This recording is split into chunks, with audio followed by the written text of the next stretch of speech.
The morning sun cast long shadows across the crystal fields of Velthara. Nara knelt beside a cluster of healing stones that glowed with soft blue light. Her slender fingers worked carefully to harvest the precious crystals. Each one would help heal the sick in her village. The wind carried the sweet scent of flower trees from the nearby forest. Nara had been gathering crystals since dawn. Her skin shimmered with a gentle blue glow that marked her as one of the gifted healers among her people. The Velthani were a peaceful race who lived in harmony with their beautiful planet. They had no weapons and no need for them. Their world was protected by ancient treaties that kept war far away. The silence broke with a terrible sound. A deep rumbling filled the air like thunder that would not stop. Nara looked up from her work and saw something that made her blood turn cold. Dark shapes were falling from the sky like burning meteors. But these were not rocks from space. They were ships. Enemy ships. The first ship crashed into the village square with a sound like breaking glass. Steam and smoke poured from its twisted metal hull. Then the doors opened. What came out were creatures from nightmares. They stood twice, as tall as any Velthani. Their bodies were covered in black armor that looked like the shells of giant insects. Sharp claws extended from their hands. Their eyes glowed red like burning coals. The Gorthak had come to Velthara. Nara had heard stories of these monsters from traders who visited from other worlds. The Gorthak were raiders who traveled from planet to planet. They took what they wanted and destroyed everything else. They showed no mercy to anyone. Men, women, children, elderly, all were the same to them. Food or slaves or simply things to be killed. The creatures moved through the village like a plague of death. Their claws cut through Velthani bodies as easily as cutting through paper. The peaceful people had no way to fight back. They ran and screamed, but there was nowhere to hide. The Gorthak were too fast and too strong. Nara crouched behind the crystal formations and watched in horror. She saw her friend Hana trying to protect her children. A Gorthak warrior grabbed Hana by the throat and lifted her into the air. With one twist of its claw, Hana fell lifeless to the ground. Her children cried for their mother, but their cries were cut short. The healer in Nara wanted to run to help, but she knew she would only die uselessly. So she stayed hidden and watched her world burn. The Gorthak set fire to the houses. They smashed the crystal gardens that had taken generations to grow. They killed everything that moved. But they did not kill everyone. Some Velthani were being captured alive. Nara watched as the monsters grabbed young females and dragged them toward their ships. She understood with growing terror what this meant. She had heard the whispered stories from other worlds. The Gorthak did not just kill, they used captured females for something much worse. A shadow fell across her hiding place. Nara looked up to see a massive Gorthak warrior standing above her. Its red eyes looked down at her with cold intelligence. She tried to run, but her legs would not move. Fear had frozen her in place. The creature reached down with one clawed hand. It grabbed her arm and lifted her like she weighed nothing at all. Pain shot through her shoulder as the claws dug into her flesh. The monster examined her with the same interest a farmer might show when choosing livestock. Then it spoke in the common trade language that most species understood. Its voice was like grinding stone. "This one will do. Take her to the breeding ship," Nara screamed as she was dragged away from everything she had ever known. Behind her, the crystal fields burned. The smoke rose into the morning sky like the funeral pyre of her entire world. The Gorthak ship was not like any vessel Nara had ever seen. It was alive. The walls pulsed like a giant heart beating. Thick veins ran along the ceiling carrying dark fluid to unknown places. The air smelled of decay and fear. Every surface was wet with slime that made walking difficult. Nara was dragged through corridors that twisted and turned like the inside of some massive creature. The walls seemed to watch her with hidden eyes. Sometimes she heard sounds that might have been breathing or might have been the ship itself digesting its last meal. She tried not to think about what that meal might have been. The Gorthak warrior threw her into a small chamber. The walls closed around her like a cocoon made of living tissue. She could see out through a thin membrane that felt warm and sticky to the touch. The space was barely large enough for her to sit upright. Light came from glowing patches on the walls that pulsed in rhythm with her heartbeat. Through the membrane, she could see other chambers. Each one held a female from different species across the galaxy. Some she recognized from trade visits to Velthara. Others were completely alien to her. All of them looked broken. Their eyes stared at nothing. Their bodies were thin from poor feeding. Many showed signs of injuries that had healed badly. An older Velthani female in the chamber next to hers noticed Nara looking around. The woman pressed her hand against the membrane between them. Her voice came through muffled but clear enough to understand. "I am Yuna. I have been here for 8 months. Do not hope for rescue. Do not hope for escape. Hope will only make the pain worse when they come for you." Nara pressed her own hand against the membrane. "What do they want with us? Why are we still alive?" Yuna's eyes filled with tears. "You will learn soon enough. The Gorthak cannot breed with their own kind anymore. Their species is dying, so they take females from other races. They force us to carry their young. The hybrid children grow inside us until they are ready to be born." The words hit Nara like ice water.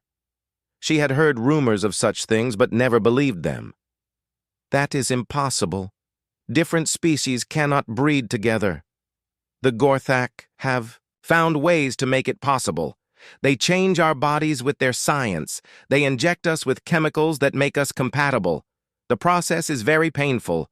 Many do not survive it." As if summoned by their conversation, footsteps echoed in the corridor outside. Heavy boots on wet flesh made a sound like someone walking through mud. The other prisoners pressed themselves against the back walls of their chambers. Their faces showed terror that spoke of experience. 3 Gorthak warriors entered the chamber area. One of them carried a device that looked like a medical scanner. Another held a tray of instruments that Nara did not want to examine too closely. The third simply watched with those burning red eyes. They stopped in front of Nara's prison. The scanner beeped and chirped as they examined her through the membrane. The Gorthak with the device nodded to the others. They spoke in their own language, which sounded like insects clicking and hissing. Then one of them turned to address Nara in the common tongue. "You are compatible. The Queen will be pleased. Your species breeds strong young. You will be honored to carry the next generation of Gorthak warriors." The membrane of her chamber began to dissolve. Thick liquid dripped onto the floor as an opening formed. Strong hands reached in and pulled her out. She tried to fight, but her strength was nothing compared to theirs. They carried her deeper into the ship toward a chamber that glowed with sickly green light. As they walked, Nara heard Yuna calling after her. "Remember who you are. Do not let them take that from you. Remember Velthara. Remember the crystal fields. Remember that you are more than what they will make you become." The words followed her into the green light where her true nightmare was about to begin. 3 days' travel from Velthara, a small mining ship drifted between the asteroids. The Soul's Pride was not much to look at from the outside. Her hull was scarred from countless impacts with space debris. Solar panels had been patched so many times they looked like quilts. But her engines were strong, and her pilot knew how to make her dance through the most dangerous fields.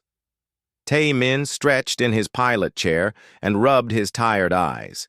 He had been working the asteroid belt for 16 hours straight. The automated mining drones were bringing back decent ore, but nothing spectacular. Just enough to pay for fuel and food for another month. It was not the life he had planned, but it was peaceful. His military days were behind him now. 8 years in Korean Special Forces had taught him how to fight and how to kill.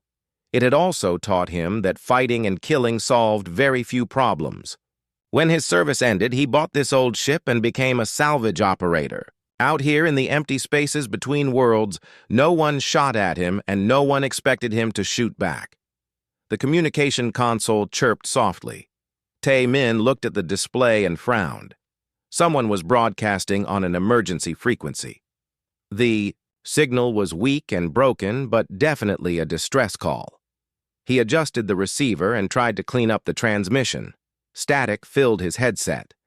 Then through the noise came a voice. It was female and speaking in the common trade language. She sounded terrified.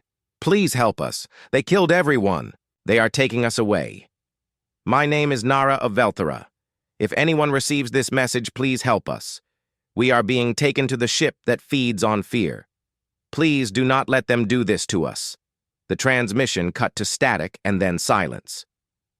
Tae-min played it back 3 more times.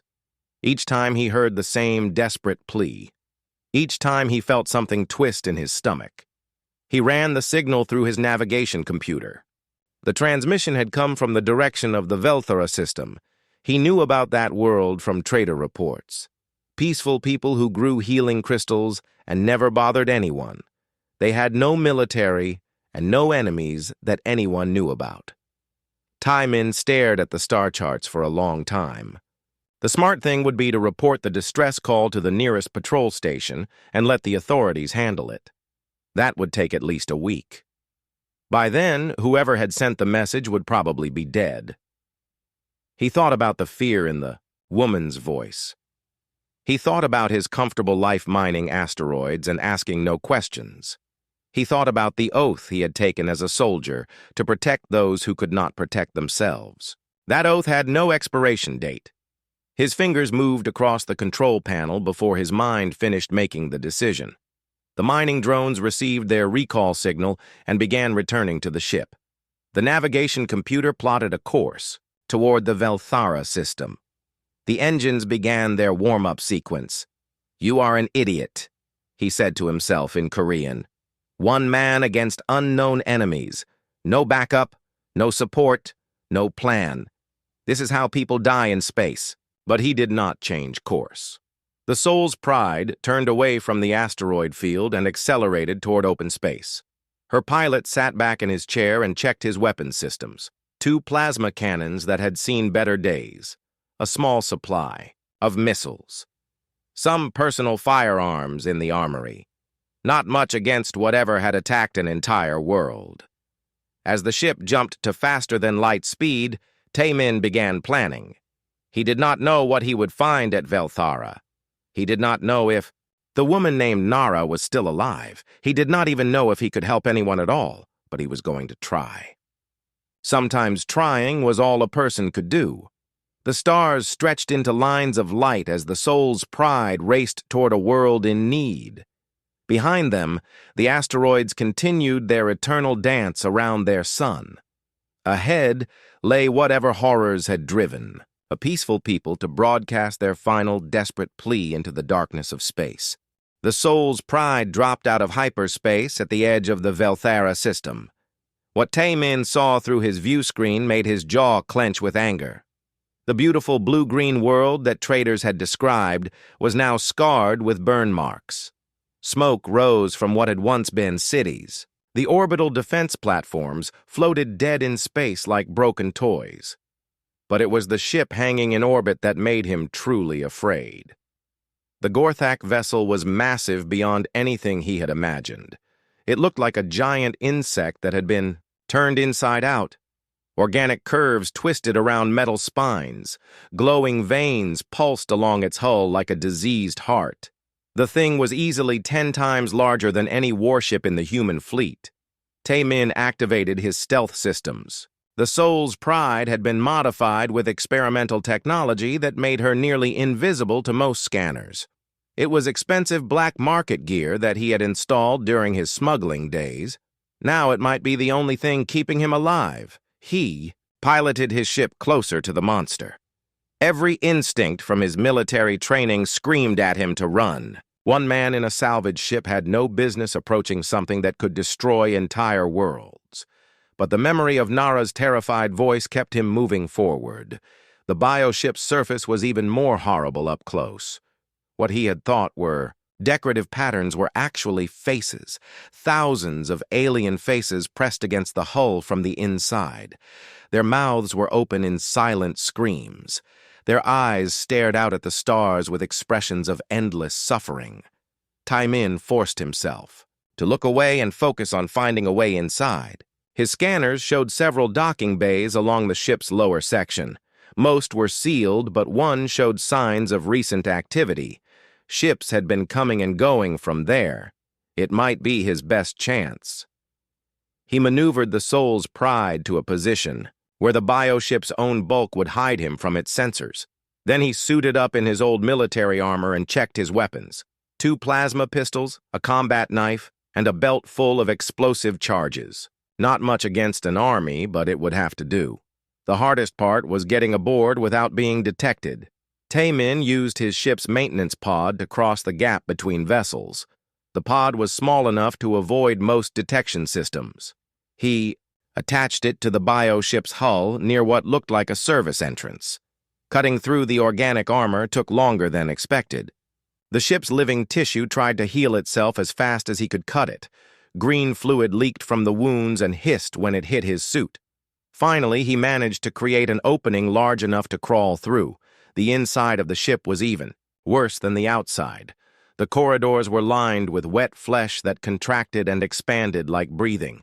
Thick tendons hung from the ceiling like jungle vines. The air was thick with the smell of decay and fear. Every surface was covered in slime that glowed with sickly light. Taimin activated his suit's recording systems and began mapping the ship's layout. His military training had taught him that knowledge was the most important weapon in any battle. He needed to understand this place before he could figure out how to fight it. The corridors branched and twisted like the inside of some massive creature. There seemed to be no logical design to the layout. Rooms connected to other rooms in ways that made no sense.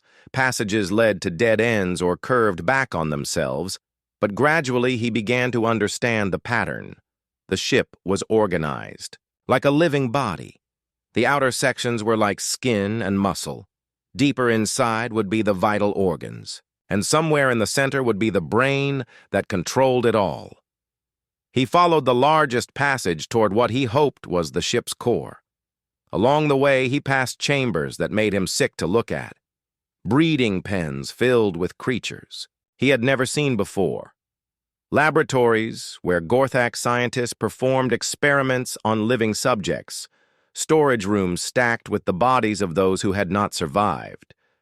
Finally, he found what he was looking for, a section of the ship that pulsed with different energy. The walls here were more transparent, and he could see through them into the chambers beyond. What he saw made his blood run cold.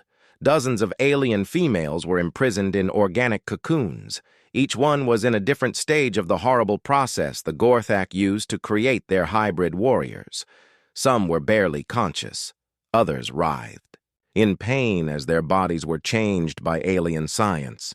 And in one of the chambers, he saw her, the blue-skinned woman who had sent the distress call, Nara of Velthara. She was alive, but he could see the fear in her eyes. He could see that whatever they had done to her had already begun. Taimin pressed his hand against the wall and looked directly at her. For a moment their eyes met across the barrier of living tissue. He saw recognition flicker in her gaze. He saw hope. Now he just had to figure out how to save her and all the others without getting them all killed in the process. The Soul's Pride dropped out of hyperspace at the edge of the Velthara system. What Taimin saw through his view screen made his jaw clench with anger. The beautiful blue-green world that traders had described was now scarred with burn marks. Smoke rose from what had once been cities. The orbital defense platforms floated dead in space like broken toys. But it was the ship hanging in orbit that made him truly afraid. The Gorthak vessel was massive beyond anything he had imagined. It looked like a giant insect that had been turned inside out. Organic curves twisted around metal spines. Glowing veins pulsed along its hull like a diseased heart. The thing was easily 10 times larger than any warship in the human fleet. Tae-min activated his stealth systems. The Soul's Pride had been modified with experimental technology that made her nearly invisible to most scanners. It was expensive black market gear that he had installed during his smuggling days. Now it might be the only thing keeping him alive. He piloted his ship closer to the monster.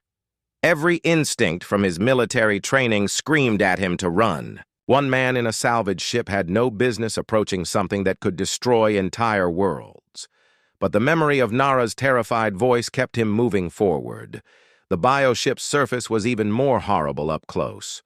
What he had thought were decorative patterns were actually faces, thousands of alien faces pressed against the hull from the inside.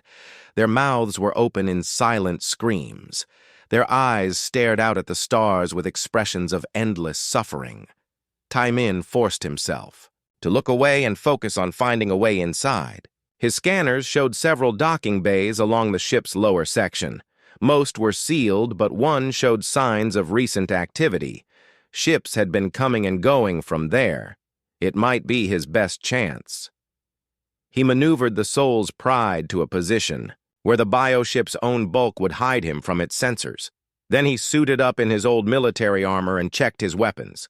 2 plasma pistols, a combat knife, and a belt full of explosive charges. Not much against an army, but it would have to do. The hardest part was getting aboard without being detected. Tae-min used his ship's maintenance pod to cross the gap between vessels. The pod was small enough to avoid most detection systems. He attached it to the bioship's hull near what looked like a service entrance. Cutting through the organic armor took longer than expected. The ship's living tissue tried to heal itself as fast as he could cut it. Green fluid leaked from the wounds and hissed when it hit his suit. Finally, he managed to create an opening large enough to crawl through. The inside of the ship was even, worse than the outside.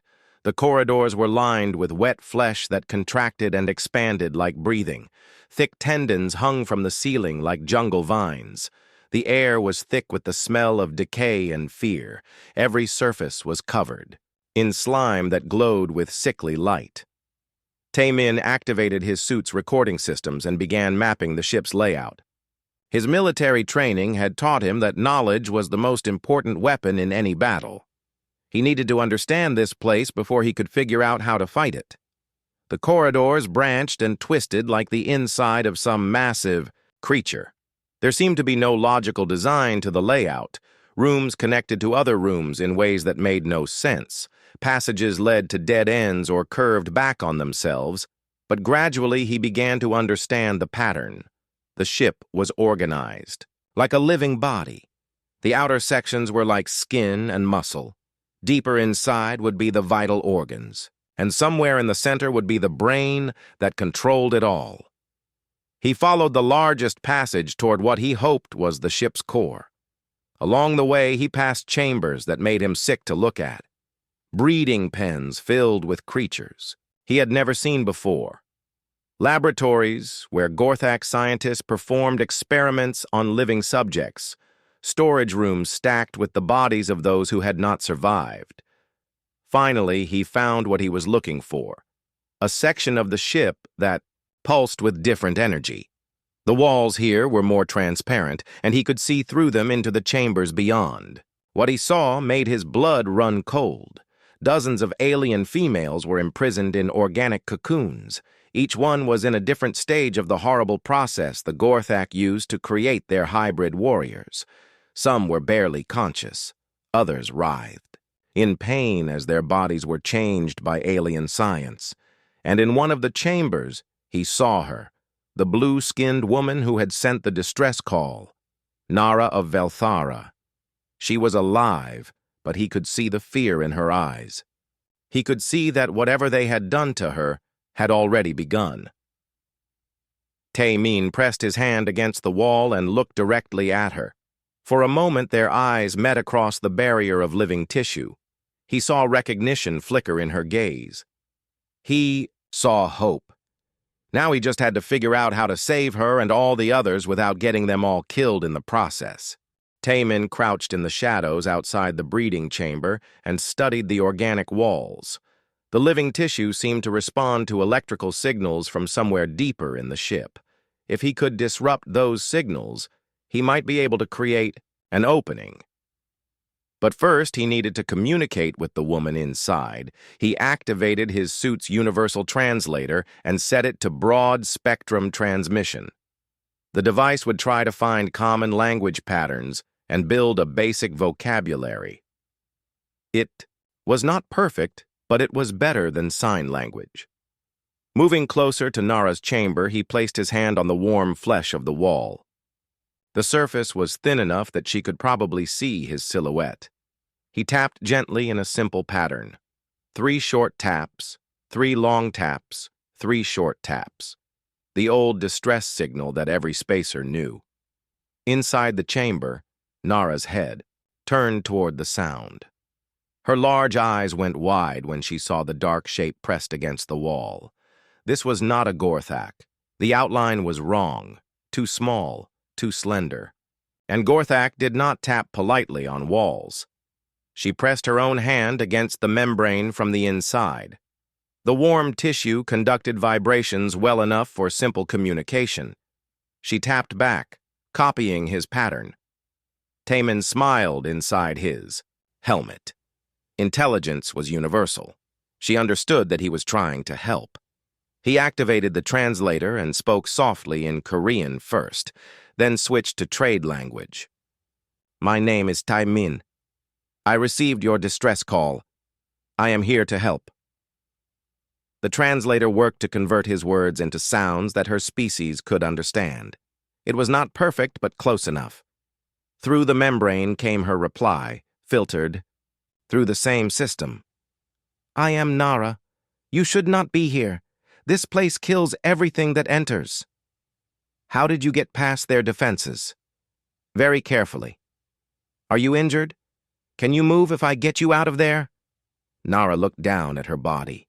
The Gorthak had done things to her that she tried not to think about, but she was still alive and still herself. "I can move, but there are others, many others, in chambers like this one throughout the ship. You cannot save just me and leave them." Taemin had expected this. In his military days, he had learned that good people always worried about others, even when they were in danger themselves. It was what made them good people. It was also what made rescuing them so complicated. "How many others?" "I have counted at least 60 in this section alone. There may be more in other parts of the ship. Some have been here for months. The process they use, it changes us, makes us compatible with their biology. Those who have been here longest may not survive being moved." "What can you tell me about the ship's defenses? Guard patterns? Weak points?" Nara thought carefully. During her time in the chamber, she had observed everything she could. It was the only way to stay sane. "The Gorthak rely on the ship itself for most of their security. The walls can sense movement and report to the central brain, but they have blind spots. The ship cannot see through its own vital organs. If you stay close to the major blood vessels and nerve clusters, you can move without being detected." This was exactly the kind of intelligence Taemin needed. "What about the chamber? Locks? How do I open them without triggering alarms?" "Each chamber has a neural link to the ship's brain. But the links are biological. They can be confused. If you can disrupt the electrical signals that control them, the chambers will open automatically. The ship will think it is time for feeding or medical examination." Taemin pulled out one of his electronic warfare devices. It was designed to jam enemy communications, but it might work on biological systems too. "Will this work?" Nara studied the device through the membrane. Her people were skilled with technology, even though they preferred natural methods. "Yes, but you will need to be very close to the control node. And once you activate it, the ship will know something is wrong. You will have very little time." "How little?" "Minutes at most. The ship learns quickly. It will adapt its defenses and send warriors to investigate. And when it realizes what you are doing, she paused, remembering the terrible rage of the ship when other prisoners had tried to escape. It will try to kill everyone rather than let us go free. Taemin considered this. A few minutes to free 60 prisoners and get them to his ship. It was impossible by any reasonable standard. But his old sergeant had taught him that impossible just meant you had not thought of the right approach yet. "I need you to do something for me," he said. "Can you communicate with the other prisoners? Tell them to be ready to move fast when their chambers open. No hesitation, no looking back. Just run toward the outer hull. I will mark the path for them. Some of them are too weak. Some are too frightened. They may not be able to follow instructions. Then the strong ones will have to help the weak ones. That is what people do. That is what makes us different from the Gorthok." Nara felt something she had not experienced since her capture. Hope. This strange alien with his simple words and impossible plan might actually be able to save them. She did not know what species he was or why he was risking his life for strangers, but she knew courage when she saw it. There is something else. "You should know," she said. "The Queen. She is the center of the ship's intelligence.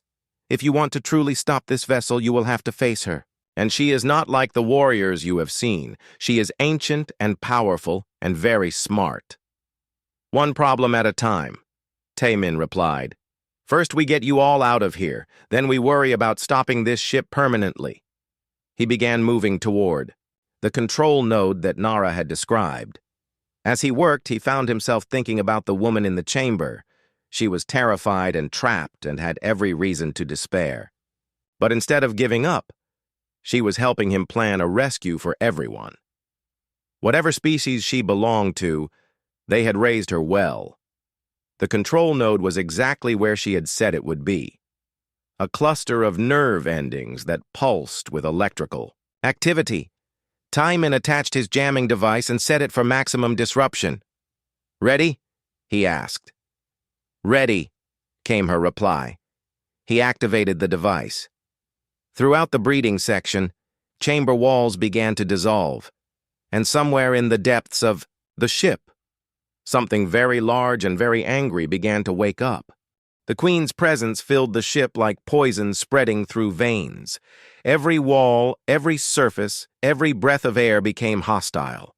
The bioship was no longer just a vessel. It had become a weapon focused entirely on stopping the escape. Taemin had managed to get 20 prisoners across to his ship when the real nightmare began. The walls around them started bleeding acid. Not drops or small streams, but floods of burning liquid that ate through everything it touched. The prisoners screamed as the acid reached their feet. "Higher ground!" Taemin shouted. He fired his grappling hook at the ceiling and swung up to a cluster of nerve bundles. The prisoners followed his example, climbing up the walls and hanging from whatever supports they could find. But the ship adapted quickly. The ceiling began growing razor-sharp spines that shot out like bullets. The floor tilted at impossible angles, trying to dump everyone into pools of acid. The air itself became toxic, forcing them to cover their faces and breathe in shallow gasps. Through the chaos came a sound that made everyone freeze in terror. Footsteps, but not the clicking steps of Gorthak warriors. These were heavy and deliberate, like mountains walking. The Queen was coming personally. The first sign of her presence was the walls themselves bowing outward. Whatever was approaching was so massive that the ship's structure had to reshape itself to make room. Then came the smell, death and decay and something worse. The smell of intelligence turned to pure evil. Taemin had seen many horrors in his military career, but nothing had prepared him for the Queen. She was easily 4 times larger than her warriors. Her body was a nightmare fusion of insect and machine, and rotting flesh. Multiple arms ending in claws that could crush metal. Eyes that glowed with the light of dying stars. And worst of all, when she spoke, her voice came from everywhere at once. "Human," the Queen said, and the word dripped with contempt. "We have heard of your species, young and stupid and full of themselves. You think you can steal our breeding? Stock? You think you can damage our ship and escape unpunished? Taemin dropped down from his perch to face her. His weapons looked like toys compared to her massive form, but he had something she did not understand. He had nothing left to lose. I think you picked the wrong species to mess with, he replied in Korean. Then, switching to trade language, he added, and I think you are about to learn why humans do not make good slaves. The queen laughed, a sound like breaking glass. Brave words from something so small. We will enjoy dissecting you. We will learn what makes humans think they are special, and then we will breed your entire species into extinction. She attacked with speed that should have been impossible for something so large. Her claws swept through the space where Taemin had been standing, carving deep grooves in the ship's hull. But he was already moving, using his combat training to stay ahead of her strikes. The prisoners were trapped between the queen and the acid floods. Nara tried to organize them into moving toward the maintenance pod, but the ship was fighting them every step of the way. The walls grabbed at their feet. The ceiling dropped burning drops of some unknown substance. The very air tried to strangle them. Taemin realized he could not fight the queen and protect the prisoners at the same time. He made a decision that would have gotten him court-martialed in the military. He stopped fighting defensively and went on the attack. His explosive charges were designed to breach ship hulls. He attached one to the queen's armored chest and detonated it before she could react. The explosion rocked the entire ship. Green blood sprayed across the walls. But when the smoke cleared, the queen was still standing. "Now you have made us angry," she hissed. The ship around them went completely insane. Walls melted and reformed into new shapes. The floor became a sea of grasping tentacles. The ceiling opened up to reveal rows of teeth like a massive mouth. It was as if they had been swallowed by some cosmic beast that digested its prey slowly. But humans had one advantage that even the queen had not counted on. They were too stupid to know when they were beaten. Taemin kept fighting even as his armor was eaten away by acid. He kept moving even as the toxic air burned his lungs. He kept protecting the prisoners even as the ship tried to kill them all. Nara watched in amazement as this strange alien refused to give up. She had seen Gorthak warriors in battle. They were strong and cruel and efficient, but they fought for conquest and dominance. This human was fighting for something else entirely. He was fighting for people he had never met, people who were not. Even his own species. "The pod!" she called out over the chaos. "We can reach the pod!" The maintenance pod was still attached to the hull, but the path to it was blocked by a maze of moving obstacles. The ship was throwing everything it had at them. But the prisoners were no longer helpless victims. They had been inspired by Taemin's example. They began fighting back. Using broken pieces of the ship's structure as weapons, they cleared a path toward escape.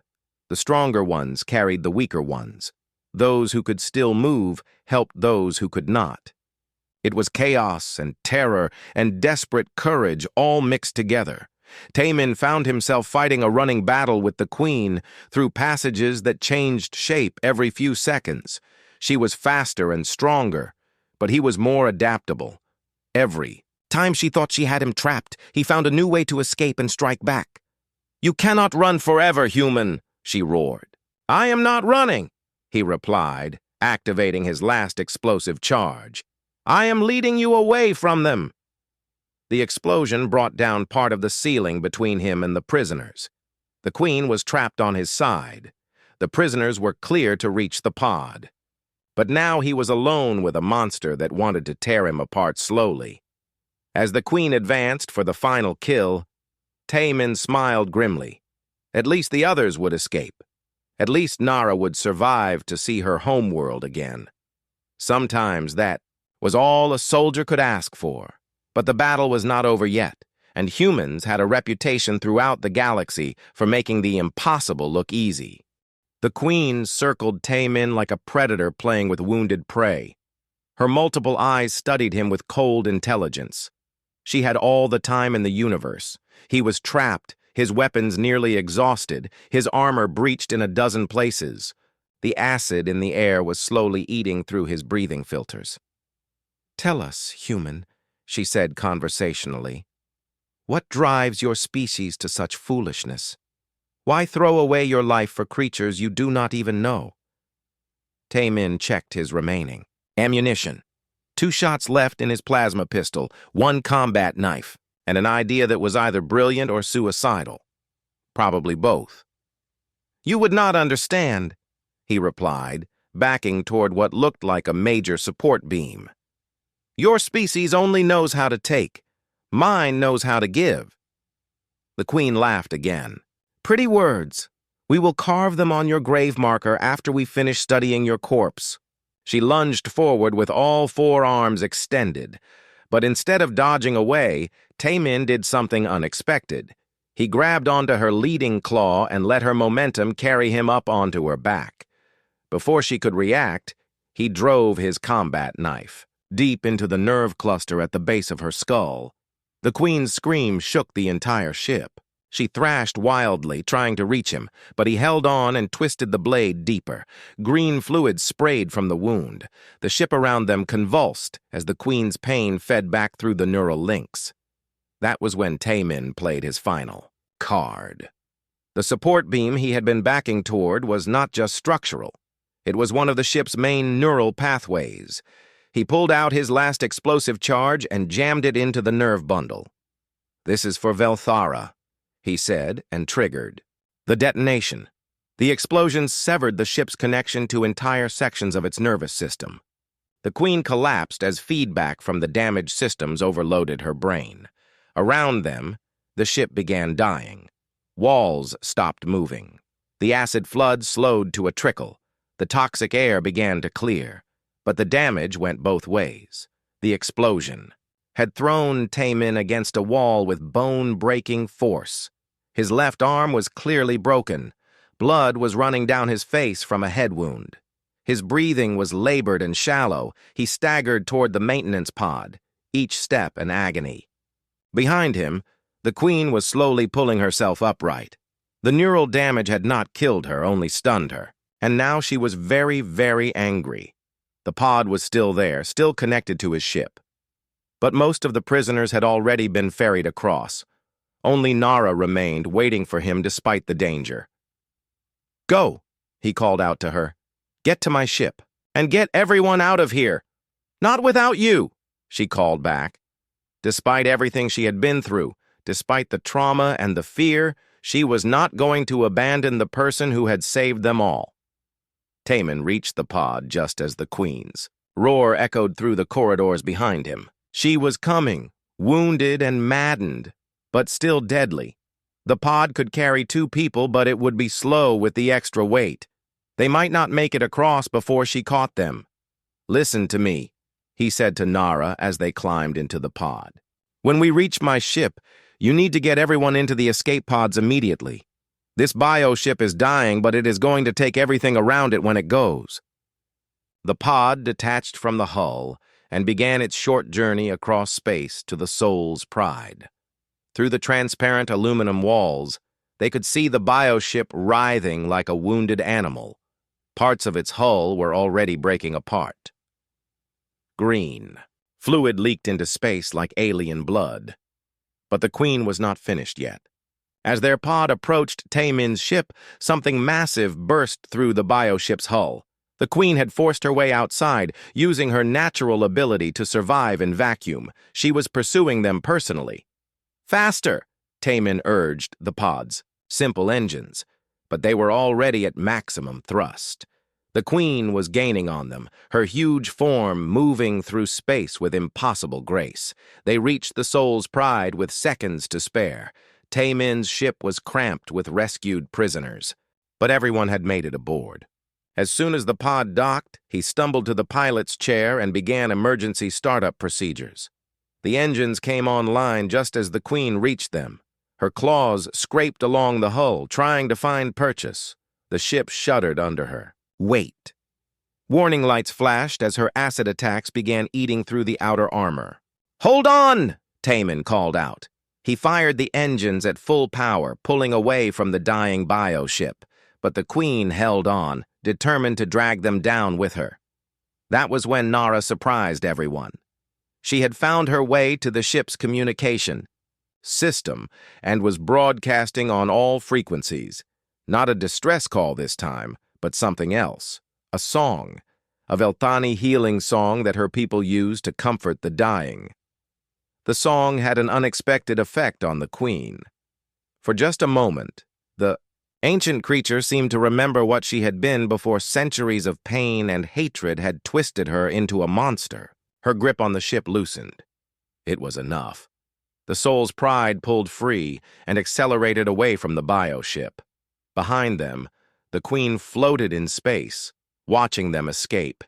Even in defeat, her eyes burned with unquenchable rage. The bioship's death throes were visible from light years away.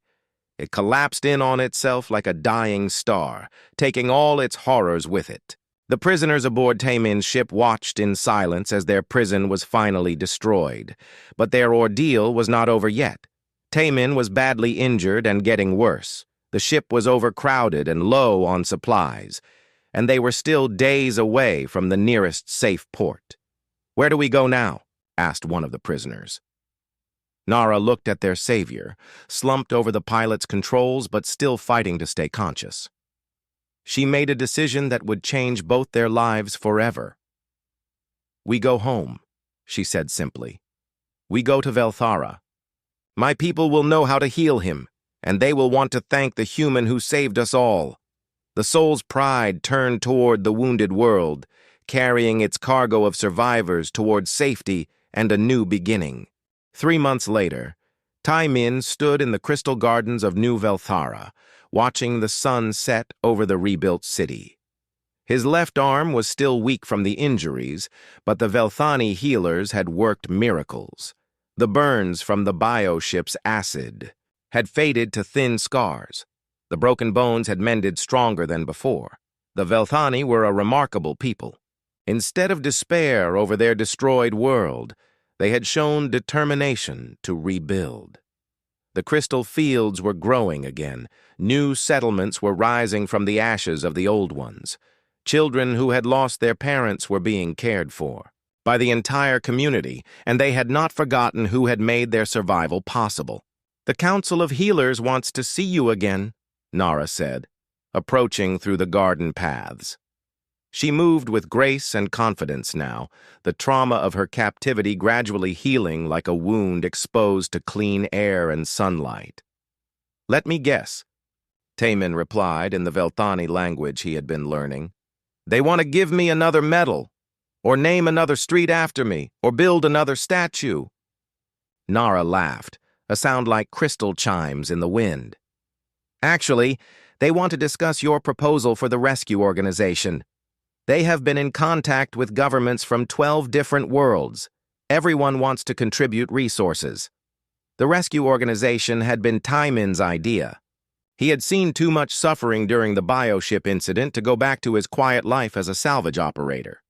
There were other predator species out there, other slave ships, other victims who needed someone to come for them. And what did they decide? They approved everything. Ships, weapons, medical supplies, even volunteers. The first rescue vessel will be ready next month. They want you to captain it. Tamin nodded slowly. It was what he had hoped for, but it still felt overwhelming. "I cannot do it alone. I will need a crew I can trust. People who understand what we are fighting against." "I know," Nara said quietly. "That is why I volunteered to be your medical officer." He turned to look at her in surprise. "Nara, you have been through enough. You deserve to live in peace, to heal and rebuild your life here with your people." "My people are not just Velthani anymore," she replied. "Every species that suffers under predators like the Gorthak are my people now. Every prisoner waiting for rescue is my responsibility. You taught me that when you came through fire to save us." They walked together through the crystal garden as the first stars appeared in the darkening sky. Other survivors from the bioship had made similar choices. Yuna, the elderly Velthani who had warned Nara about hope, now ran a support center for rescued victims. The Zephyrian woman, whose legs had been damaged, was designing new medical equipment. Even species that had never worked together before were joining the cause. "There is something else," Nara said. "The intelligence networks have been tracking Gorthak activity since we destroyed the bioship. They think there are at least 6 more ships like it operating in this sector, maybe more." Taemin felt the old military instincts stirring. 6 ships meant hundreds of prisoners, thousands of victims across dozens of worlds. It was a war worth fighting. "Do we have locations?" "Partial. Data. The Gorthak are more careful now. They know someone is hunting them. But we have allies gathering information. Trade ships, merchant fleets, even some military units that operate outside official channels. They reached the memorial that had been built in the center of the garden.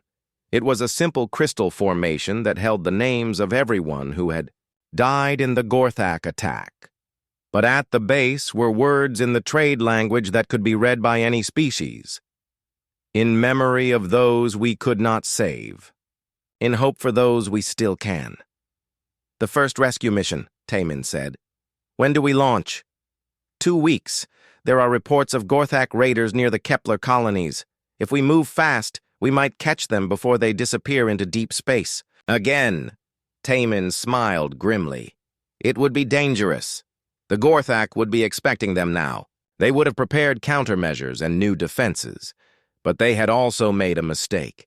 They had taught the galaxy that predators could be stopped, that victims could be saved, that sometimes one person willing to risk everything could change the fate of thousands. "What will you call the ship?" Nara asked. "I have been thinking about that." He looked up at the stars, thinking of all the people still trapped in bioships scattered across the galaxy. "The New Hope, because that is what we are offering them." As they stood together in the crystal garden, neither of them spoke about the deeper bond that had formed between them. The shared trauma had grown into something else. Respect had become friendship. Friendship had become something neither of them quite knew how to name yet. But there would be time for that later. Right now, there were people who needed saving. Ships to build, crews to train, a galaxy to make safer for everyone who called it home. "The others want to throw a celebration dinner before we leave," Nara said. "Will you come?" "Of course, but no more speeches about me being a hero. I was just doing what anyone would do." Nara looked at him with the fond exasperation of someone who had learned to read his stubborn modesty. "Taemin, most people would have reported the distress call and let someone else handle it. Most people would have run when they saw the bioship. Most people would have saved themselves and left the others behind. Most people are not Korean Special Forces. Most people are not you." They walked back toward the city together, planning their new mission against the darkness between the stars. Behind them, the crystal garden glowed with soft light, a symbol of life returning to a world that had faced extinction and survived. And somewhere in the deep of space, predators learned to fear the sound of human footsteps coming through their ships. Because when humans decided someone needed saving, they did not stop until the job was done. The galaxy had become a little bit safer, one rescue at a time.